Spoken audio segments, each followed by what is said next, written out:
The big watershed event in the immigration history until 1965 was the law of 1924. Until that time, America's borders had been pretty open to immigration. Of course, at that time, most of the immigrants came from Europe, but increasingly from Eastern Europe and Southern Europe.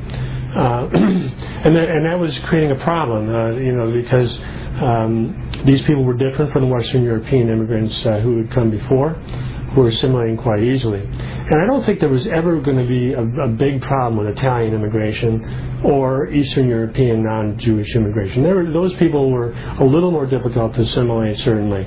But the big problem was Jewish immigration. Jewish immigrants came to this country, and they were very, very different from the people who were here before. And the most important difference was that they were deeply committed to these leftist political agendas. If you go over to Eastern Europe at that time, political radicalism was a Jewish subculture.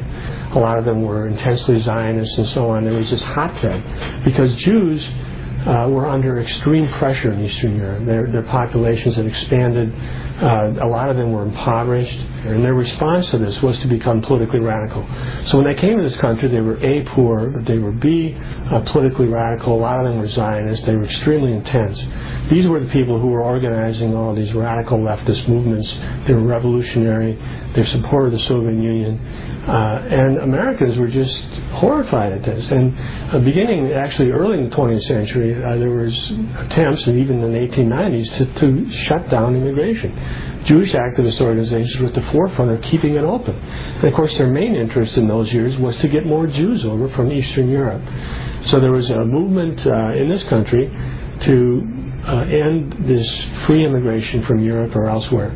And so it came to the head in 1921. They finally passed a law. The purpose of the law really was to create an ethnic status quo. They didn't try to ship the people back that were already here. But they felt that these people were not assimilating well, and we needed a timeout.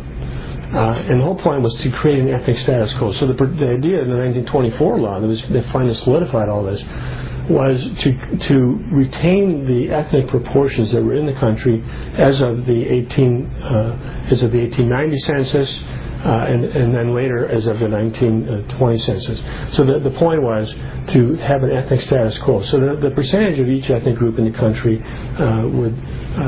future immigration would be based on what percentage you were of the country as of 1920. This seemed fair to the people who were behind it, but of course Jewish activist organizations rejected this. They wanted more of their people to come over here. They described it as racist and so on. And basically what was going on was that the great majority of the people in the country were finally saying that they had an ethnic interest in preventing future immigration. They wanted the country as it was. They wanted to be a European, Western European culture. That other groups were welcome, and that they would welcome their contributions, but they did not want to be overwhelmed. They didn't want to lose the culture and the ethnic mix that was characteristic of the country at that time. Of course, Jewish organizations lost this battle. So then, after the 1924 bill passed, Jewish organizations didn't stop trying to change it. But then in the 1930s you had the Great Depression, and so it was even harder to change the law because people, were not going to allow millions of people into the country when there were already 25% unemployment. But nevertheless, they kept pushing, especially for Jewish immigrants from Europe, because at that time you had the rise of Hitler, and so they kept trying to change things. But nothing much changed until after World War II. The immigration battles heated up again. The 1952 law that was finally passed basically reaffirmed the 1924 law. It was passed over President Truman's veto. Jewish activist organizations were deeply involved in trying to overturn this legislation. So between 1952 and 1965, they never stopped. They kept creating organizations, funding organizations. Finally, by 1965, with the landslide of 1964, bringing Lyndon Johnson in, the Great Society and all that, the immigration law was finally overturned.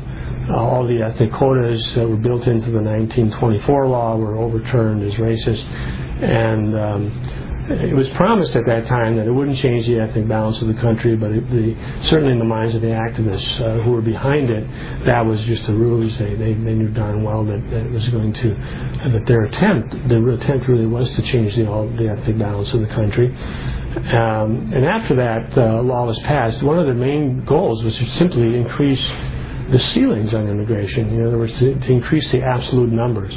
Once you got rid of ethnic origins as a criterion, other parts of the world were fair game. The census box is missing 25 million workers. 25 million workers. So how many illegals are in America? Just from Mexico. Not Brazil, Yemeni, China, everywhere else. There's got to be over 30 million illegals in this country. 1965, America was about more than 90% white. In fact, there were more Americans of Swiss descent in 1960 than of Mexican. Today, about 1 in 10, actually I think it's edging towards 1 in 9 Americans is a Mexican. Not literally a Mexican national, although there are many of those, but of Mexican descent, and that's a remarkable change in 30 to 40 years. The reforms in immigration that have completely altered this country have not been the result of popular sentiment. They've been the result, really, of elite sentiment and frankly, ethnic interest group lobbying and so on. Since 1924, when they lost that, Jews have had a huge animosity towards the culture that did that. Jews, as I said, have because they see Western culture as fundamentally anti-Jewish, going back to the Middle Ages. They have wanted to essentially end European domination of this society, and I think they're well on the way to doing that. When something bad happens, there's a reason, and the reason that the borders are open is that the Jews opened them because they wanted us mixed in with. They wanted to mix in tens of millions of third worlders because they thought it would be safer for them. They're more safe in a diverse society. That's the reason. At the time of the 1965 immigration law, it was widely stated by Teddy Kennedy and many others that this act would not change the ethnic balance of the country. And yet the very same people who were behind this law immediately, as soon as it was passed, did everything they could to increase the numbers to the point now where it's about 1 million legal immigrants a year plus uncounted hundreds of thousands of illegal immigrants. Can you interview these people? Find one person who's ever been to a political protest. Find one. Name one. First. I may seem crazy and I may seem angry.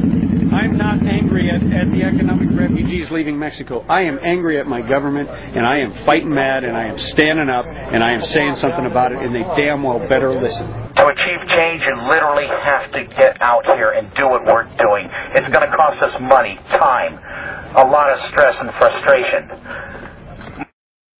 Every coyote from here to Yucatan knows that this is going on. So they're going to be looking for other places to go, different ways to get into the country. But what does that tell you? It tells you that you can in fact secure the border. That if you do bring people and resources to the border, you can actually stop the flow of folks coming into this country illegally. We can stop it here in this chunk. We can stop it and expand it throughout these 4,800 and some miles of border. So you can control the border. And what I've said to folks out here that's important to understand is that we choose not to. We choose not to. It is an absolute choice that this government has made. I know the President disagrees with, I guess, Webster's dictionary about what the word amnesty means. But, you say, I'm opposed to amnesty. I'm opposed to amnesty. And that means, he says, I will not give these people immediate access to citizenship. Well, you know what, Mr. President, that's about 10 steps past amnesty. Amnesty is when you do not apply the penalty to the violation of a particular law.